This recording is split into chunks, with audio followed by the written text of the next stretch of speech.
c'est que le Seigneur nous appelle à une unité pour qu'il puisse davantage nous utiliser. Et je voulais te demander justement que si, lorsque dans son église il n'y a pas d'unité, quand vient-il alors des prières et des louanges, finalement ça ne monte pas, c'est rien du tout en fait. C'est ce que j'ai compris. En fait, c'est venu entre hier et aujourd'hui et voilà en fait. Lorsque je méditais après, à ce moment-là, c'est venu comme ça et je me suis dit, c'est vraiment de...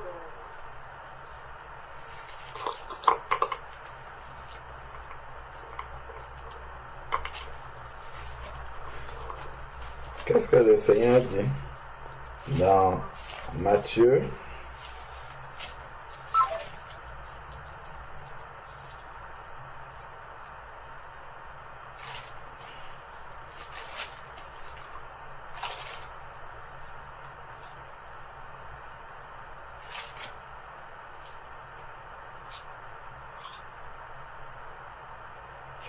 Matthieu chapitre 18,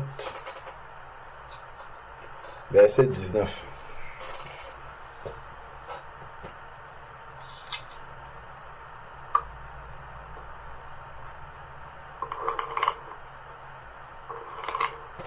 Je vais commencer à partir du verset 15. Matthieu chapitre 18, à partir du verset 15, il est dit: si ton frère a péché,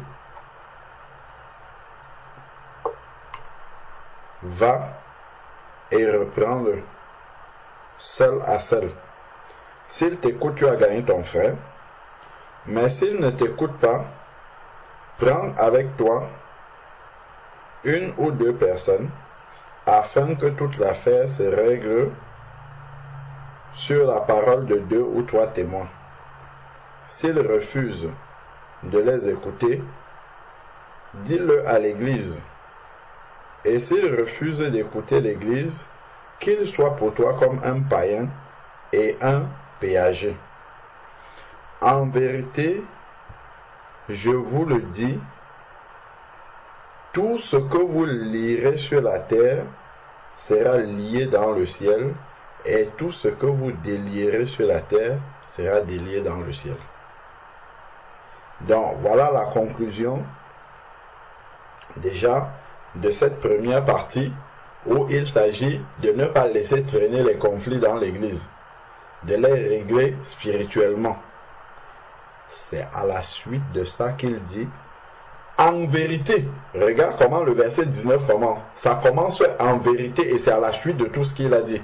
Il dit en vérité, je vous dis encore que si 2 ou 3 s'accordent sur la terre pour demander quoi que ce soit, cela leur sera donné par mon Père qui est dans les cieux. Mais pour que les deux puissent s'accorder, il faut que les problèmes soient réglés comme c'est écrit avant là. Il faut qu'ils recherchent permanemment l'unité de cette manière-ci. Si un a péché, toi, ça là, ça ne va pas. Ça, tu m'as fait ça. On règle, ainsi de suite. C'est comme ça que à ce moment-là, quand on n'a rien laissé traîner, là, on peut s'accorder maintenant. On peut s'accorder maintenant pour demander quelque chose au Seigneur. Si on ne règle pas les problèmes de cette manière-là, on ne va jamais s'accorder. On peut être physiquement ensemble, on prie, mais la prière ne sort même pas d'où nous sommes. C'est ce qui est dit dans le verset. La prière ne va même pas partir de là. Donc, il dit, donc, quoi que ce soit que vous demandez au Père, cela leur sera accordé par mon Père qui est dans les cieux, car là où 2 ou 3 sont assemblés à mon nom, 2 ou 3 peuvent être assemblés, dit qu'ils sont assemblés au nom de Jésus, mais si les problèmes ne sont pas réglés comme on voit là, ce n'est pas au nom du Seigneur qu'ils sont assemblés. Donc ils peuvent être physiquement là au nom de Jésus, mais si les cœurs ne sont pas là au nom de Jésus, le Seigneur n'agit pas. je suis au milieu d'eux. Il agit au milieu de nous. Si on marche comme c'est écrit avant, là, si ton frère a péché contre toi, va reprendre-le, ainsi de suite. C'est là que le Seigneur est au milieu de nous. Si on ne marche pas comme ça, il n'est pas là. Alors Pierre s'approcha, verset 21, et dit, Seigneur, combien de fois pardonnerai-je à mon frère lorsqu'il péchera contre moi? Tout ça, c'est dans un contexte, un contexte d'unité dans l'église. Tout ça là, pour que Dieu agisse. Pierre demande donc combien de fois je vais pardonner à mon frère. Jusqu'à 7 fois. Jésus dit, jusqu'à 7 fois, pas jusqu'à 7 fois, jusqu'à 77 fois 7 fois, c'est-à-dire se pardonner tout le temps. Le pardon aussi. S'il y a manque de pardon, le Seigneur n'est pas là au milieu. Pardonnez-vous les uns les autres, mutuellement. Tout ça là, ça conditionne 2 ou 3 s'accordent. Si on ne met pas tout ce qui encadre ce verset 19 là en pratique, c'est qu'on n'est pas en train de s'accorder l'un et l'autre. On est en train de perdre du temps. Donc, directement, tout ce qu'on va lier par la prière sur la terre, ça va rester sur la terre. Ça ne sera pas lié au ciel. Ça ne montera pas du tout. Pour que ça monte justement, il faudrait que nous soyons dans cet état d'esprit-là. Et ensuite, il dit, tout ce qui sera délié au ciel, c'est ça, tout ce que vous délierez sur la terre sera délié au ciel. C'est-à-dire que les prières monteront, c'est ça. Ce que je vais demander au Seigneur sur la terre sera également dans le ciel. Je vous dis, tout ce que vous lirez sur la terre sera lié dans le ciel. Tout ce que vous délirez, donc, c'est de cette manière, en marchant de cette manière-là que les prières vont monter. En dehors de ça, pas du tout. Amen. Amen. Je peux ajouter encore, si nous regardons encore le verset de Matthieu 18, le Seigneur va nous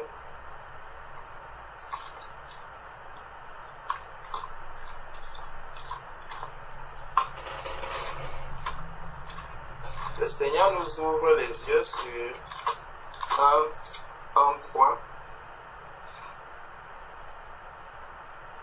Matthieu 18, au verset 19, il dit, je vous dis encore que si deux d'entre vous s'accordent sur la terre, donc il exige déjà, il donne une condition. Il donne une condition. Ça veut dire que le Seigneur sait que nous pouvons prier seuls. Nous pouvons prier seuls et recevoir les choses même de lui.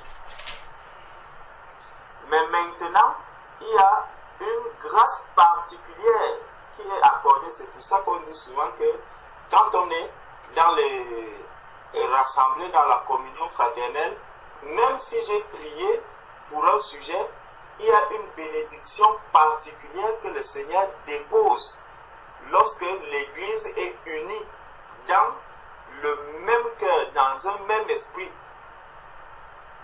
Lorsque nous avons réglé les problèmes de la chair et que nous sommes vraiment disposés à recevoir du Seigneur, le Seigneur dépose une grâce particulière. C'est pour ça qu'il dit que je vous dis encore que si deux d'entre vous s'accordent sur la terre. Pourquoi il dit déjà deux? C'est parce que le Seigneur même sait que pour que deux personnes s'accordent vraiment, ce n'est pas une chose facile. Ce n'est pas facile. Et je vous assure, mes frères, on peut être là seulement à 3. Mais ces 3-là, si le Seigneur vient et il ouvre les cœurs, vous allez voir que ceux-ci, là et là, les deux-ci ne se sont pas accordés. Celui-ci et celui-là, ils ne se sont pas accordés. Celui-ci même et celui-là ne se sont pas accordés. Pourtant, on n'est que 3. Le Seigneur n'est pas allé jusqu'à 3. Il a seulement pris 2. Il a dit 2. Si 2 s'accordent, Donc, trouver déjà un accord entre deux chrétiens, ce n'est pas facile. Le Seigneur même le sait. Et quand on regarde, il n'y a que Jésus seul qui disait, Père, je te loue de ce que tu exauces toujours ma prière. Donc, il dit, le Père et moi, nous sommes un. Il n'y avait aucune différence. Je n'ai pas entendu quelqu'un d'autre pouvoir le dire que Jésus et moi, nous sommes un. Non. Non. Le Seigneur sait que l'accord déjà de deux, ce n'est pas facile. Il dit, je vous dis encore que si deux d'entre vous s'accordent sur la terre, donc dans le ciel, à deux, le Seigneur sait que même si vous êtes 1000, vous vous êtes déjà accordés dans le ciel. Mais sur cette terre, vous êtes mariés, mari et femme, pour vous accorder un petit sujet, vous allez passer des jours, finalement vous allez toujours aboutir sur l'arbitrage. Bon, c'est l'homme qui a l'autorité, donc c'est comme ça qu'on va marcher. Et la femme, elle entre dans cet arbitrage, non pas avec joie, parce que finalement, elle se dit, si je n'accepte pas, on ne va jamais avancer dans ce sujet. C'est comme ça. Et là, quand on avance là, bien sûr, il y a la soumission, mais ce n'est pas avec le cœur à 100%. Donc le Seigneur lui dit, je vous dis encore que si deux d'entre vous s'accordent sur la terre pour demander une chose quelconque, là, il n'a pas dit que vous, pour demander seulement peut-être les dons spirituels, il a dit une chose quelconque. Donc, on voit vraiment que le Seigneur, il voit que l'accord de deux personnes n'est pas facile. Pour que deux personnes s'accordent vraiment avec un cœur à 100% n'est pas du tout facile. Pour demander une chose quelconque, elle leur sera accordée par mon Père qui est dans les cieux. Donc, quand le Seigneur verra que ces deux personnes-ci se sont accordées, et puisque nous demandons les choses au nom de Jésus-Christ, et puisque Jésus et le Père sont ils sont toujours en accord, donc notre accord vient trouver l'accord du Père et du Fils, et automatiquement la chose nous est accordée. Mais maintenant, si nous ne sommes pas en accord, ça pose problème. Car là où deux ou trois sont assemblés, à mon nom, je suis au milieu d'eux. Donc, il vient nous dire que là où deux ou trois sont assemblés, à mon nom, je suis au milieu d'eux. Mais il ne dit pas que, puisque je suis au milieu d'eux, ils sont en accord. Ce n'est pas ça qu'il a dit. Donc, il peut être là, mais vous êtes en désaccord entre vous. Il va encore le dire dans le psaume 133.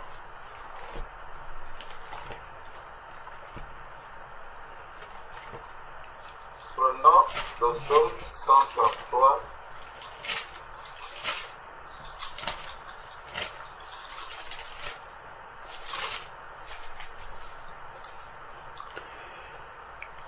Psaume 33. Voici, oh, qu'il est agréable, qu'il est doux pour les frères de demeurer ensemble. Donc, c'est une bonne chose. C'est comme l'huile précieuse qui, répandue sur la tête, descend sur la barbe d'Aaron, qui descend sur le bord de ses vêtements. C'est comme la rosée de l'Hermon qui descend sur les montagnes de Sion, car c'est là que l'Éternel envoie la bénédiction et la vie pour l'éternité. Amen. Donc, lorsque nous sommes dans l'unité, le Seigneur nous dit que c'est comme lorsque les frères demeurent ensemble dans cette unité, c'est comme l'huile précieuse qui est répandue sur la tête.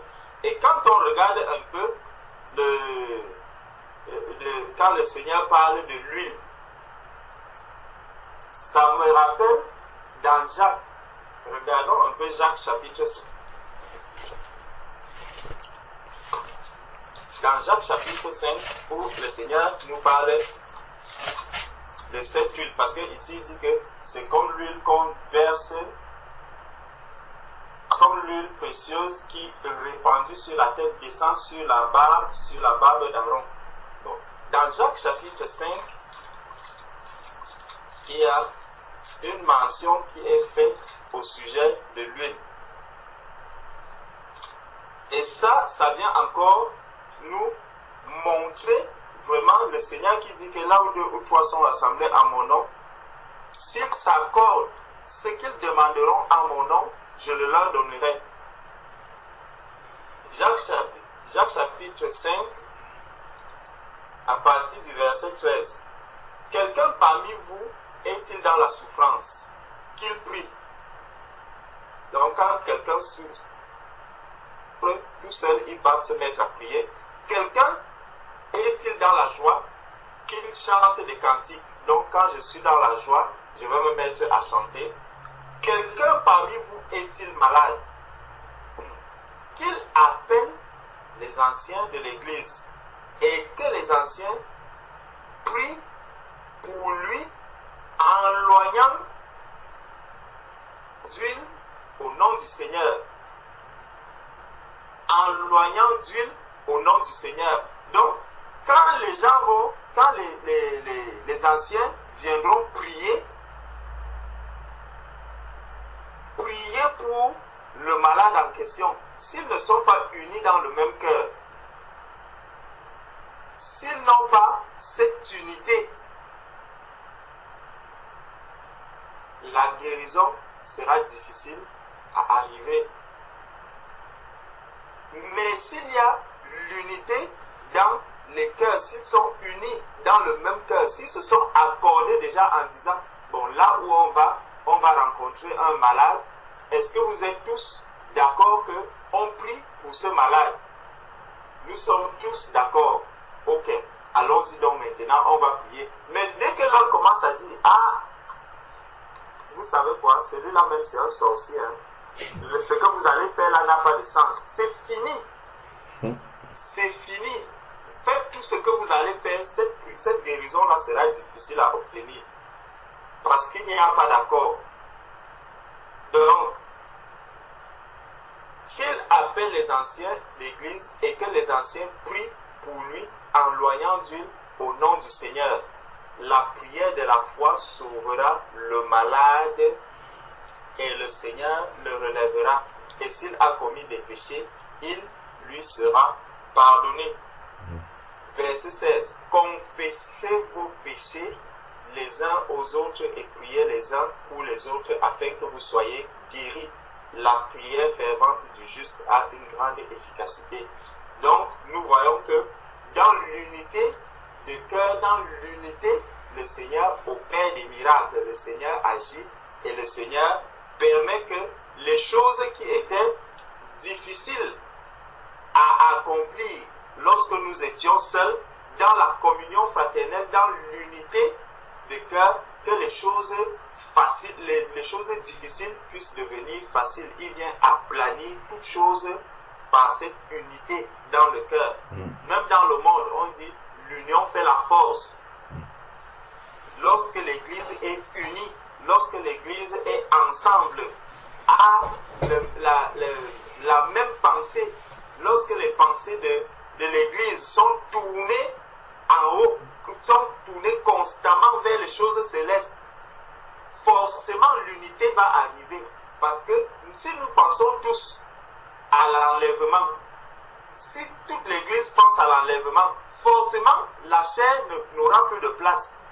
Chacun sera là pour dire, hey, mon frère, fais attention, je te vois en train de faire ceci, fais gaffe. Dès que je regarde, hey, ma soeur, attention, attention, attention. Là, l'heure est en train d'avancer, l'heure avance. Ce que tu veux faire là, laisse tomber. Ne perds plus le temps de ce côté.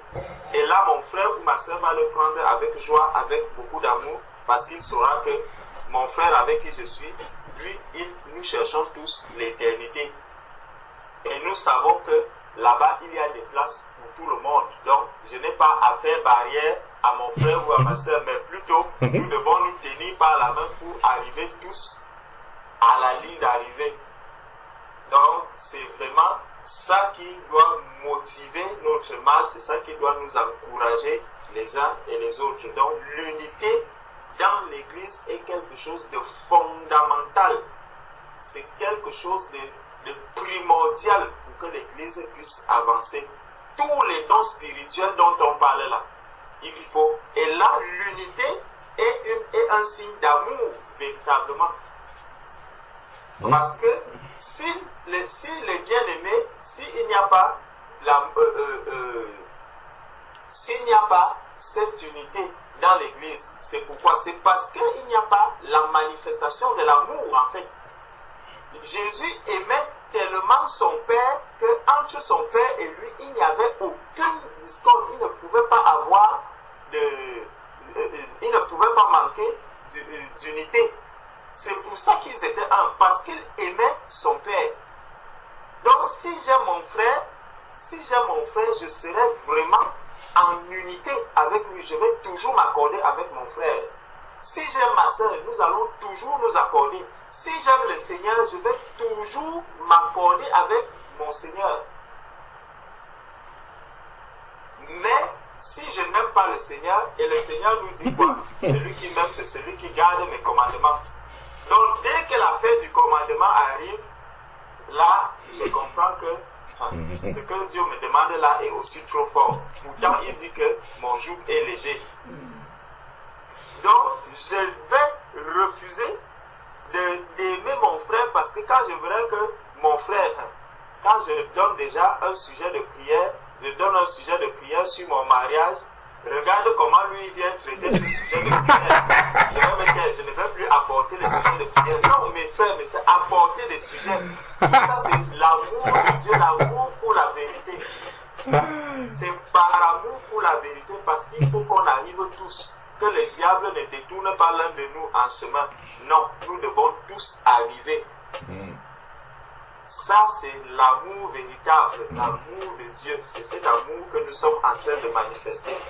Donc, nous devons nous aimer les uns les autres d'un amour, l'amour de Christ. Et avec cet amour-là, nous allons arriver à pouvoir avoir cette unité de cœur, à pouvoir être un. Et là, nous allons arriver tous ensemble jusqu'à la ligne d'arrivée.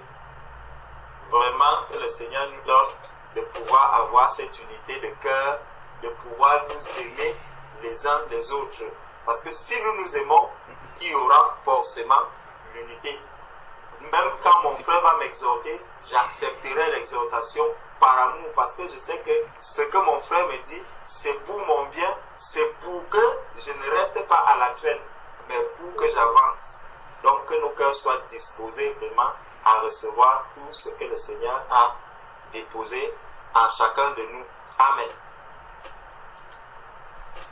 Amen. Amen. Gloire à Dieu. Amen.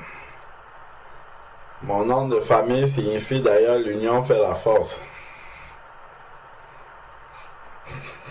Gloire à Dieu. Amen.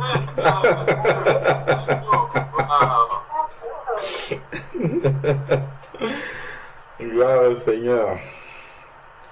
Ah, vraiment que Dieu travaille encore. En général, les soucis avec les frères et sœurs, ça vient souvent de quoi? Ah, pourquoi il m'a dit ça, il se prend pour qui? C'est souvent comme ça en fait ça vient. Pourquoi il me dit ça? Tu dis la vérité à un bien-aimé, tu deviens son ennemi directement. C'est ça, hein? Et ça, en fait, c'est un problème d'amour, hein? On déplace souvent, mais c'est juste un problème d'amour. C'est juste un problème d'amour parce qu'on n'est pas parfait dans l'amour, en fait. C'est pour ça. C'est pour ça, effectivement, qu'on va mal prendre en se disant, bon, voilà, il ne m'aime pas, pourquoi il me dit ça, et ainsi de suite. Alors que lui, justement, même s'il se trompe, hein, c'est-à-dire qu'un frère peut te donner un conseil, peut te reprendre sur quelque chose en se trompant. Mais ce que tu dois chercher, même s'il s'est trompé, c'est de voir quelle était l'intention derrière. Est-ce qu'il a voulu t'aider à progresser, même en se trompant, Donc c'était motivé par l'amour ou est-ce que vraiment il a voulu te nuire? Bon, et en général, le malin vient toujours nous mettre dans les oreilles, lui, il a voulu te nuire, il ne t'aime pas. Il faut que tu le quittes. Il faut que tu le laisses. Ne lui parle plus. Parce que lui, il ne veut pas de ton bien, il veut te nuire, il veut toujours t'accuser. Tu vois, et ça, en fait, c'est comme ça que le malin travaille. Hein. Il travaille comme ça. Et surtout, il va faire en sorte que tu n'ailles pas affronter ton frère pour parler avec lui, pour casser en fait cette mésentente, cette incompréhension. Donc chacun va rester de son côté avec sa compréhension des choses que le malin aura bien alimenté, et de l'autre côté aussi pareil. Et c'est comme ça que ça sépare les cœurs en fait. Ça sépare les cœurs, ça sépare les cœurs. Ce qui fait qu'après, on peut me mettre physiquement ensemble, on prie. Quand on regarde le temps que l'Église passe à prier réellement, parfois on accuse beaucoup, on ne prie pas assez, on ne jeûne pas assez, on ne fait pas ceci assez. Quand vous regardez l'Église primitive, j'ai même l'impression que nous, on en fait plus qu'eux. Mais eux, c'était vite fait. Dès qu'ils demandent quelque chose, boum, la réponse est là. Parce qu'ils étaient, on dit, ils étaient un cœur, une âme. Dieu ne pouvait rien leur refuser. Rien du tout. Rien. On voit que la puissance de Dieu a commencé à diminuer dans l'Église quand les fausses doctrines ont commencé à arriver. Quand les Hyménée et Philette ont commencé à arriver, quand comment on appelle celui qui a abandonné, Démas a commencé à abandonner Paul, c'est là où on voit que la puissance de Dieu a commencé à diminuer. Parce que les cœurs ont commencé à être, quand Barnabas dit moi je pars là-bas avec Marc, et puis c'est là où on voit vraiment que la puissance de Dieu a commencé à diminuer petit à petit. Pas parce que Dieu est moins puissant, mais parce que l'unité de cœur commence, les cœurs commencent un peu à aller. Donc, pourtant, c'est si réellement l'Église pour peu, regardez, pendant juste l'espace de quelques heures, quand l'Église est réellement dans l'unité, regardez ce que Dieu fait. En quelques heures juste.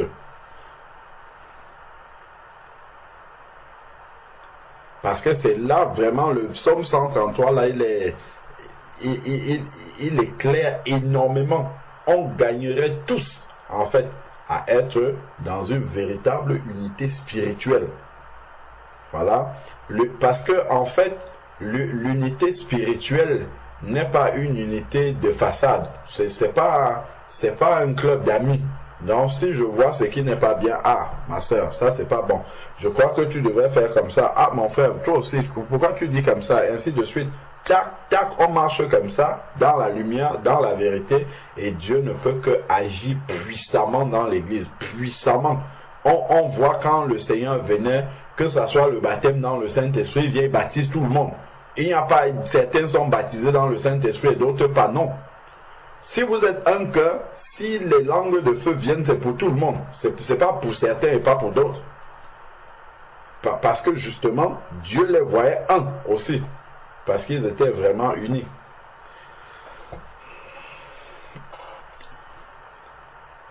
Vraiment que le Seigneur nous aide à chercher. Parfois on cherche des recettes miracles alors que c'est très simple. Hein? C'est hyper simple.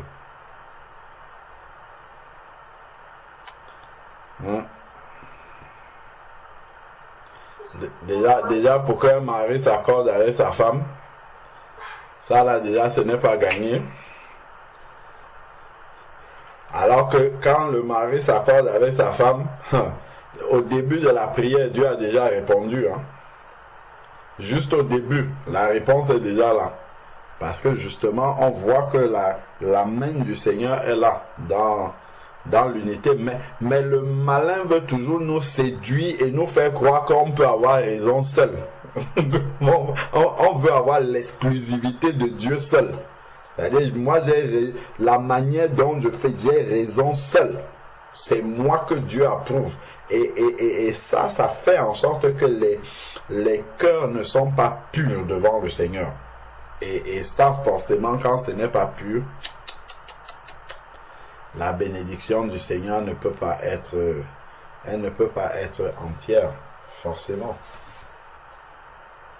Parce que Dieu est un Dieu d'unité. Amen.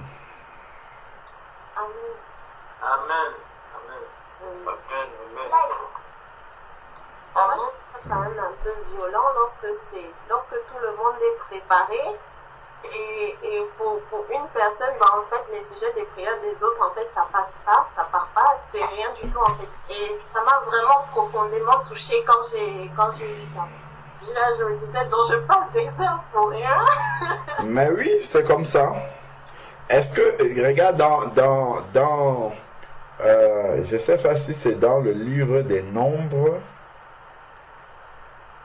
où le peuple d'Israël, ils étaient partis faire une guerre contre, je ne sais plus c'était contre quel peuple, et le Seigneur avait demandé de ne rien prendre, de ne pas toucher aux effets de ce peuple-là, après l'avoir vaincu. Akan est parti, il avait pris quelque chose et qu'il a gardé. Regarde ce qui est arrivé. Parce qu'une personne avait gardé quelque chose. C'est tout le monde qui en pâtit. C'est comme ça.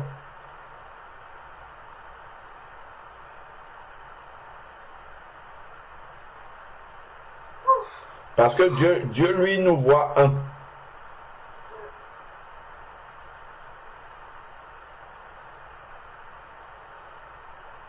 Dieu nous voit un. Mais nous, malheureusement, nous, on se voit individuellement. Je me rappelle même, dans l'ancienne assemblée où j'étais, j'entendais souvent des bien-aimés dire, de toute manière, je ne me préoccupe pas de ce qui se passe dans l'église. Moi, je viens prier mon Dieu. Tu vois, donc en fait, chacun vient prier son Dieu, tout seul. Et ils sont tous, tout le monde est assemblé physiquement comme ça ensemble, mais chacun prie son Dieu. C'est un peu comme si lui, il avait une liaison particulière avec le Seigneur, son frère à côté, peu importe ce que tu penses, toi aussi tu as ta liaison, mais Dieu ne peut jamais agir comme ça, jamais, jamais. Si vous ne venez pas dans l'intention avec la pensée de se dire, ma prière que je vais élever est totalement dépendante de ma relation avec mon frère. C'est ça la croix. Hein? La relation horizontale avec mon frère pour que la relation verticale avec Dieu fonctionne également. Donc si je viens, je dis la relation horizontale avec mon frère, c'est pas grave. L'essentiel pour moi, je viens prier mon Dieu. Il n'y a pas une croix avec un seul bâton. Il faut la relation avec le frère. C'est important, sinon ça ne décolle pas. La prière ne décolle pas. Elle reste là. C'est pas pour rien que le Seigneur dit recherchez la paix avec tous, autant que cela dépend de vous. Ça, c'est déjà avec tous les hommes. N'en parlons pas alors dans l'église. Dans l'église, il faut impérativement rechercher la paix. Si on laisse des failles comme ça où il n'y a pas la paix, c'est terminé. En fait, tout ce qu'on va faire après là, c'est du temps perdu. C'est inutile, en fait, de le faire. On va se mentir à soi-même, on va beaucoup prier, on va beaucoup jeûner, on va faire des choses et tout, mais il n'y a pas les résultats. Parce que justement, si Dieu vient valider les résultats, c'est que en fait, il ne nous aime pas. Pourquoi? Parce qu'il va nous laisser avancer avec des tâches. Et au final, il va dire, attention, ta robe a des tâches. Donc Dieu, il préfère t'arrêter. Quand il n'exauce pas, il ne donne pas de résultats, ça t'amène à te poser des questions. Mais pourquoi il n'y a pas de résultats? Ah, c'est parce que la robe est sale. Il faut peut-être que je m'arrête pour la nettoyer et afin de pouvoir avancer.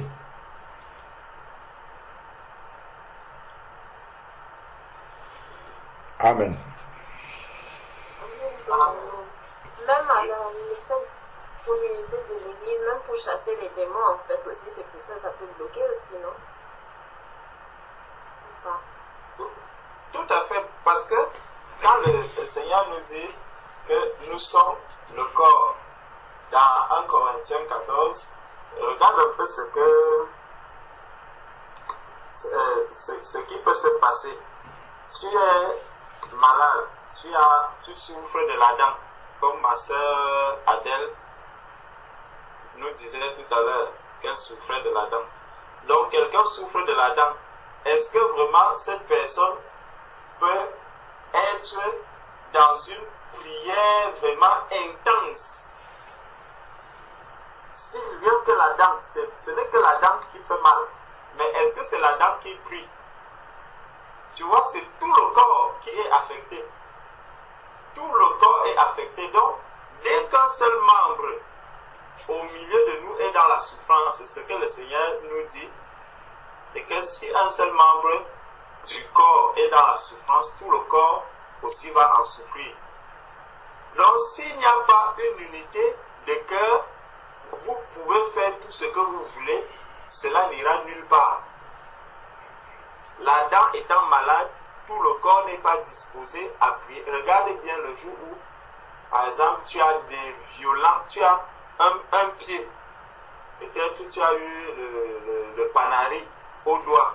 Ce n'est que le doigt qui est affecté par le panari, mais tout le corps va se mettre à chauffer. D'où il y aura un dysfonctionnement total de tout l'organisme. Mais dès qu'on extirpe le pus qu'il y a dans le panari, le pus n'était pas sur tout le corps est soulagé. Donc tout le corps est restauré. Quand on va se mettre à prier, s'il y a des choses qui ne vont pas, autant mieux s'arrêter, même s'il faut passer 2 jours sur ce problème, régler le problème et continuer maintenant, recommencer maintenant à prier. Mais si on dit, bon, on va prier malgré tout cela, ça ne servira absolument à rien. Perte de temps. Donc vous êtes en train de prier et quelqu'un est là, il est même en train de chanter en pensant à sa marmite qu'il a laissée à la maison et tout. Donc lui il est ailleurs, vous êtes là et vous croyez que vous êtes tous en train de prier. Et ça, pour tout vite le voir, qu'est-ce qui se passe? Quand on est, par exemple, en train de méditer, regardez pour vous montrer que nous ne sommes pas dans l'unité. Vous allez voir des personnes en train de dormir profondément. Pendant qu'on médite, lui il est en train de dormir. Si vraiment tout le corps était disposé, là on est en train de parler. Pendant que la bouche est en train de parler, tout mon corps est en mouvement, tout mon corps est en action. Donc, si ma bouche, imaginez mes pieds sont peut-être en train de marcher et ma tête commence à dormir, ma tête commence à sombrer, forcément je vais tomber en route.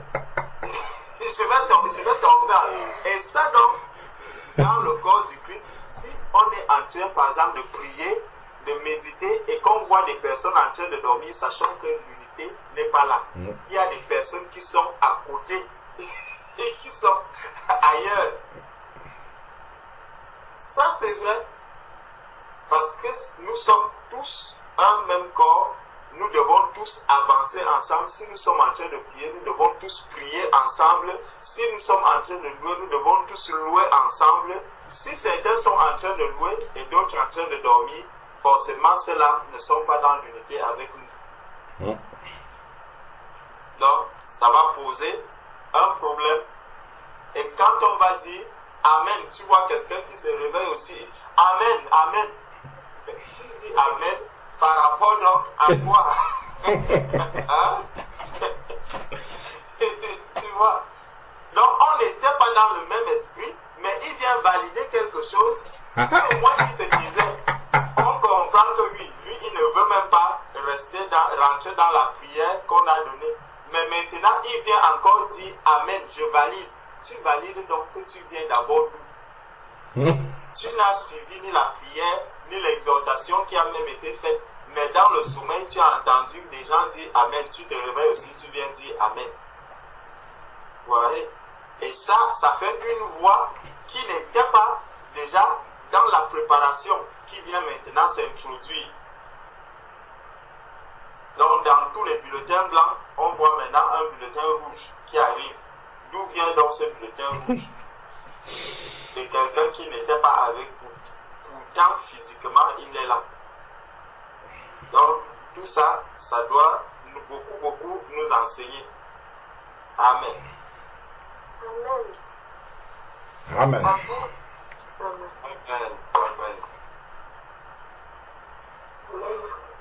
Donc, pas seulement prier.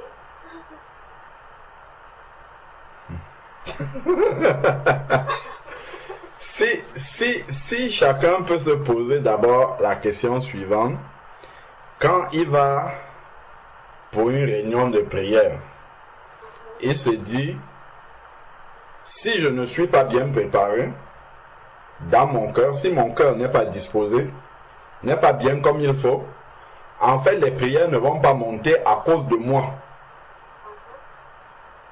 Donc mes propres prières ne vont pas monter, et en plus je vais empêcher, c'est moi qui vais venir avec le bulletin rouge dont parle le frère. Donc à cause de mon amen mal placé, les prières ne vont pas monter. Les prières de tout le monde. Et même si je prie individuellement dans mon cœur, ça ne montera pas non plus. Donc pour au moins que mes prières montent, je vais me préparer et par conséquent, les prières des autres aussi vont monter. Quand on dit se préparer, ce n'est pas seulement de dire Dieu pardon pour tout, mais non, c'est que si mon frère avec qui je vais aller prier, si lui il a quelque chose contre moi, il faut qu'on règle ça avant. Avant d'entrer dans la prière, il faut qu'on règle ça, qu'on mette ça à plat. Donc là maintenant, je sais que je viens prier vraiment le cœur libre, le cœur léger, parce que et là j'ai la foi, je sais que la prière qu'on va faire là va nécessairement monter parce qu'on a lavé le linge sale, on a balayé tout ce qui, voilà, tout ce que l'Esprit de Dieu a rendu visible pour nous, donc on l'a mis à plat. Donc maintenant, en fait, il n'y a rien qui empêche le Seigneur d'agir. Là, on est vraiment là où 2 ou 3 s'accordent. Là, on sait que quand on va prier, la grâce de Dieu va venir. Je vais vous donner une astuce que mon frère utilise souvent quand on est ensemble. Quand je suis en train de dormir à côté de lui, il me donne un coup de pied.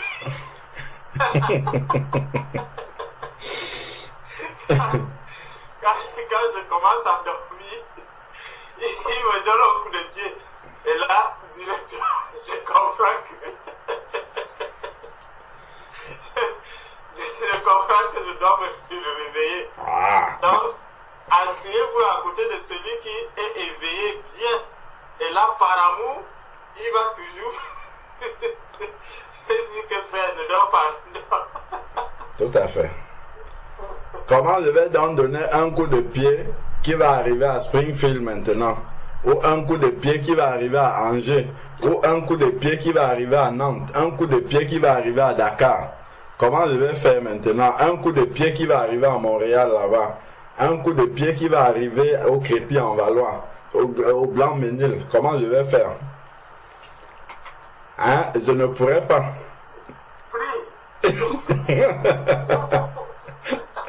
Et il n'y a que la caméra qui peut au moins me permettre de dire hey, ma soeur, tu dors, réveille-toi. Si je n'ai pas ça, je suis paralysé. Au moins je peux voir, je dis hey, mon frère, fais attention, ma soeur, fais attention, tu es déjà en train de t'endormir, va laver ton visage.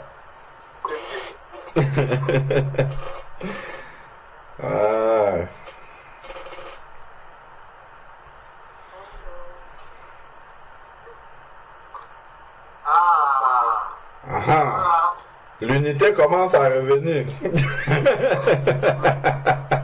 Tu as bien fait de poser la question sur l'unité. Ah là là.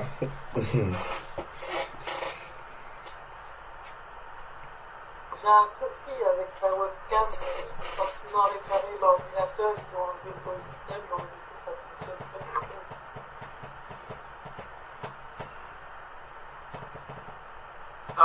toi qui dois nous réveiller maintenant. Tout à fait. Tout à fait. C'est celui qui n'a pas la webcam, qui ne peut pas. Lui doit suivre ce qui vient.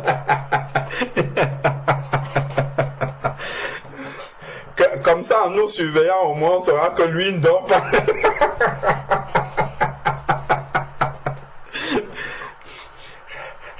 Quand il va dire, frère Georges, oh, tu es en train de dormir, là, on saura que lui ne dort pas. Ah là là là là là là. Que Dieu nous fortifie. Amen. Oui. C'était par rapport à Apocalypse 4, 5 sur les 7 esprits de Dieu, en fait. Je ne comprenais pas, en fait.